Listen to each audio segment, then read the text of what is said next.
What's up, you guys? Slim here with a new video today, and here bringing you guys the next episode of Damn, I Miss This Deck, and I'm bringing a really awesome deck to you guys. This is Angel Flores's 2011 YCS Anaheim winning deck. Gemini Hero, Anti-Meta Stun, whatever you want to call it. This deck, I'll be perfectly honest with you, was one of the coolest decks I think I've ever seen in my entire time playing this game. It was one of the most unique, like innovative, completely created by one person type of deck, and it was just insane that he actually won YCS San Jose, the previous California event, with a very similar deck. It was a little different. It had Gemini, it had Doom Caliber Knights and stuff like that. It was before the release of Pot of Duality, but with Pot of Duality, of course, he added it to the deck, and he brought this to YCS Anaheim, and he ended up winning the entire thing. And the whole synopsis, the whole basis of this deck was that it was built to counter the entire meta. The meta at the time was 6 Samurai. You guys remember 6 Samurai from back in the day with the Gateways, Shein, everything. There was X Sabers, there was Gravekeepers. Gravekeepers were pretty much the best deck. Gravekeepers, Samurais, and other Miracle Hero decks and X-Sabers and stuff like that. And he built this deck himself. I actually watched the old interview. It's actually still on YouTube. I'll link it down below if you guys want to see it. It said it took him 30 hours to construct this deck. It's absolutely crazy. He built it himself. He even said in the interview, because he did the interview with Pro Winston and a couple other channels we're talking 5 years ago. That's just crazy to think. But he basically built it himself and said that a lot of these cards probably wouldn't work for everybody because he, built it to play to his play style. But I'm super excited to bring this to you guys. It's such a cool deck, and I want to shout out my boy Gage for suggesting it to me, because there's multiple Angel Flores deck profiles to feature, because he's won 3 YCSs with basically heroes, like a hero Gemini deck. So I just want to bring it to you guys. So we'll get into it right now. So with the monsters, he ran, of course, 1 Gores, 2 Cyber Dragon. This was the core of the deck, was the Gores, the Cyber Dragon. Cyber Dragon was just, of course, just a big beat stick. You could special it out. He said that you would use it kind of to pretty much bait the Solemn Warnings and, get them out of the way. But the heart and soul of the deck was the 3 Alias and, of course, the Stratos. 1900 beat sticks, could combo these with Gemini Spark. It was just, a great thing. They were able to get over a lot of problematic monsters and deal with, established, back rows and stuff like that. Thunder King, of course, at the time was fantastic. Single-handedly could beat X-Sabers, could really put a, could hurt, just pretty much every deck. It could even lock down if your opponent was playing Pot of Duality, you Duality first and stuff like that. But Thunder King was just always one of the best, stun monsters during the format. Stratos, of course, self-explanatory, would search out the Alias, get your plus, combo this with a Gemini Spark, you were good to go. This was probably the most controversial card, and Gen X Ally Durdark. I don't think a lot of you new players probably even know what this card was. I'll be perfectly honest with you. When I saw this in the list, I didn't even know what it was. I actually had to go research it. So this card was designed basically to get over Gravekeeper monsters, because it says once per turn during your main phase, you can select one face-up attack position monster your opponent controls with the same attribute as this card, so a dark monster, and destroy it. So basically, what you would do is you would just get over problematic dark monsters. You could even use it to try and beat Shein. It was one of those just extra tech monsters because a lot of this deck was tech, as he said in the interview. A lot of these cards were just good monsters that stood up by themselves, and Durdark was one of those cards you look at and be like, what is this? And it basically was there to get over Gravekeepers and to get over Sheins. I mean, it was just really cool. Plus it was an 1800 beat stick, so it filled all the requirements to be a stun monster and also a beat stick. He also ran the 1 DD Warrior Lady, very solid removal. This was always one of my favorite cards. I love this card. You could set it, you could attack into stuff, banish it. It was great.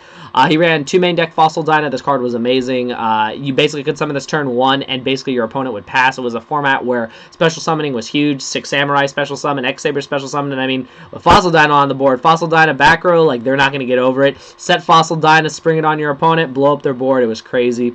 Honest, you have so many light monsters. It was a staple in the deck. Gale was a, just a single, out to Shein. You literally summon it, half Shein's attack, get over it for 50. It was crazy. And then Grand Mole, the last monster, very versatile monster. You have your 1900 beat sticks. They set against you. You summon Grand Mole, you just lock them. You keep bouncing back, hitting for 19, bouncing back, hitting for 19. So it was crazy. So that was his monster count. It was 16 monsters for the spells. 1 Ecol and 1 Rhoda for the heroes, of course. 1 Dark Hole. Very self-explanatory at the time, just, mass removal. Nobleman a crossout there because of, mostly, because of Gravekeeper's Spy. You hit one of the spies, they're all gone. But it was also because the way he put it, you summon a Thunder King turn 1. If the opponent doesn't have a way to get around it, they set, you cross it out, you start going for the life points. One Monster Reborn, 3-potted Duality. Duality had just come out. Card was like 120 bucks, I think, or more. I don't even remember, but Duality just gave this deck just the digging ability to get to the cards you needed. This card was just, him winning with 3-potted Duality, made the card, of course, just skyrocket and keep its, its really high price tag at the time. 2 Mystical Space Typhoon, get rid of problematic back row. And this was his main tech in the spells, 2 Forbidden Chalice. He said that it won him like 8 games because you could attack with your 1900, boost it by 400, give it 2300, and you could just get in a lot of damage with this card. Negating key effects was also just really versatile with this card. As we've all seen now, 5 years later, Forbidden Chalice is still being used in main decks, side decks, all around because it's just very versatile. A very versatile card. It's basically an effect veiler on either player's turn, so it's just a fantastic card. And even back then, a YCS winner used it, so it was crazy.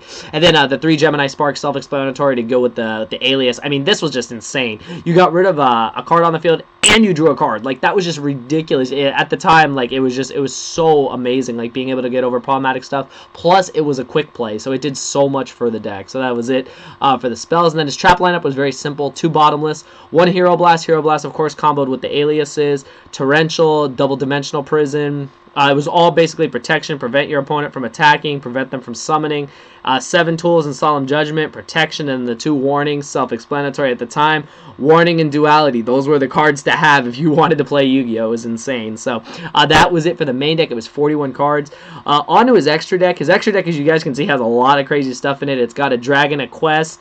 All this stuff basically revolved around his side deck, which had Super Polymerization and Miracle Fusion in there. So these were targets that you could get off of Super Poly. You could get this off Miracle, off Super Poly, with the Cyber Dragons, against Machine decks, against Earth decks, like X-Saber, stuff like that. Then you could synchro your synchros. You had Scrap Dragon, Stardust, Scrap Archfiend. Those were the 8s. The 7s were Scrap Archfiend, Stardust, and Ancient Fairy to get over Necro Valley, get over problematic fields at the time. Gaia was the strongest 6 at the time. Bryanek was the best 6 at the time, and then Catastor was the solid 5 to get over pretty much everything that was a non-dark monster. So that was it for the extra deck. And then for the side deck, it was 2 Kinetic Soldiers. It was really good against 6 Samurai, Heroes, just anything that ran Warriors. This card was amazing. The card gained 2,000 attack when it attacked. The thing would go to 3350. That was just insane.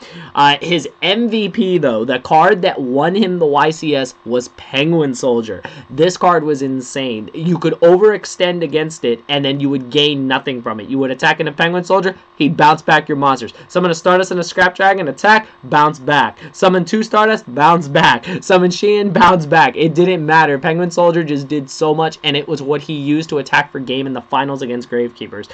You guys definitely need to go back into the archives and read like the feature matches from that event, because it was just crazy. So that was for the monsters. He also had 2 Miracle Fusions. They were for like Mirror Match, for X-Saber, just anything where you could just, it was like an extender where you'd be able to, just miracle away into like a big hero like Shining or Guy or anything that would mostly come up. Mainly you were doing it for the Shining because of how big the card would get. It was just a really solid monster. Nobleman, of course, for the Gravekeepers and for anything that would set. Super Poly was pretty much anything that ran water or earth or anything that you could just use to, to just... we all know how powerful Super Poly was. Back then, you just used it to just pretty much cripple your opponent and take away their monsters and just be in, like, complete control of the game.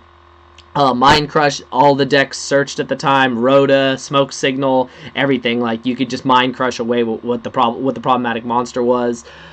Summon Limit, this card was amazing too. He used it against X-Sabers because they would go Bogart Knight, bring out a monster, you activate Summon Limit, that's it. They can't summon more than 2 times per turn, so they'd be stuck. They couldn't go High Unlay, they couldn't do any of their other plays. They'd be stuck with their monsters, then you just bring out your 1900, 1800 beat sticks and run over their monsters, so it's pretty crazy. One Oppression, this is one of my personal favorite trap cards in the whole game. He didn't main it, he sided it, just really solid. Either player pay 800 points, negate a special summon. It was crazy. And then 2 Pulling the Rugs. He said this was for Dragoonity. He didn't know what to side, so these were for Dragoonity, I guess for ducks. When you bring out ducks or or was it? It was Dux or Legionnaire, and they activate. You just go pulling the rug and get over it. So yeah, so this is all the way back to 2011 YCS Anaheim. Angel Flores's, I guess you call it Gemini Hero anti-meta stun deck. It was crazy, you guys. I hope you guys enjoyed this episode. Please smash that like button if you did. 50 plus likes would be awesome for the next episode. I just really am excited to talk about this deck because this was definitely one of my favorite decks of all time. If you remember the deck, please comment down below. If you've never seen the deck before, I hope you really enjoy this episode.